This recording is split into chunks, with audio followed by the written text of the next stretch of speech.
അസ്സലാമു അലൈക്കും വറഹ്മത്തുള്ളാഹി വബറകാതുഹു. പെരുന്നാൾ നിസ്കാരം 2 റക്അത്തുകളാണ്.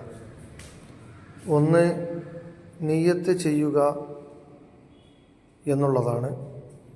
ചെറിയ പെരുന്നാളിൻ്റെ 2 റക്അത്ത് സുന്നത്ത് നിസ്കാരം ഞാൻ നിർവഹിക്കുന്നു എന്ന് കരുതലാണ് നിയ്യത്ത്. രണ്ടാമതായി തക്ബീർ ചൊല്ലുക. റക്അത്തിൻ്റെ തക്ബീറാണ് ഈ തക്ബീർ. അല്ലാഹു അക്ബർ എന്ന റക്അത്തിൻ്റെ തക്ബീർ, തക്ബീറത്തുൽ ഇഹ്റാം. തക്ബീറത്തുൽ ഇഹ്റാമിന് ശേഷം ഒന്നാമത്തെ റക്അത്തിൽ 7 തക്ബീറുകൾ ചൊല്ലണം. ആദ്യമായി അല്ലാഹു അക്ബർ എന്ന തക്ബീർ ചൊല്ലുക. ശേഷം സുബ്ഹാനല്ലാഹ് വൽഹംദുലില്ലാഹ് വലാ ഇലാഹ ഇല്ലല്ലാഹു അല്ലാഹു അക്ബർ എന്ന ദിക്റും ചൊല്ലുക.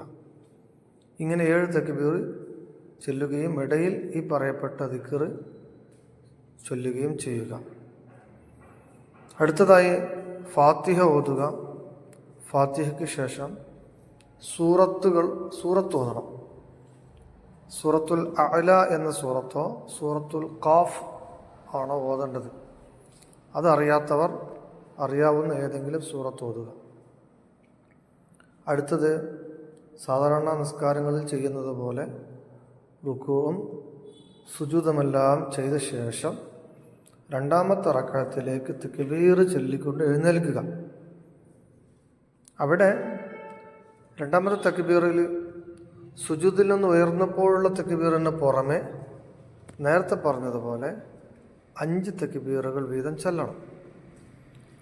ഈ തക്ബീറുകൾക്കിടയിൽ സുബ്ഹാനല്ലാഹ് വൽഹംദുലില്ലാഹ് വലാ ഇലാഹ ഇല്ലല്ലാഹു അല്ലാഹു അക്ബർ എന്ന ദിക്ർ ചൊല്ലാവുന്നതാണ്. അത് കഴിഞ്ഞ് ഫാത്തിഹ ഓതുക. ഫാത്തിഹയ്ക്ക് ശേഷം സൂറത്ത് ഓതുക.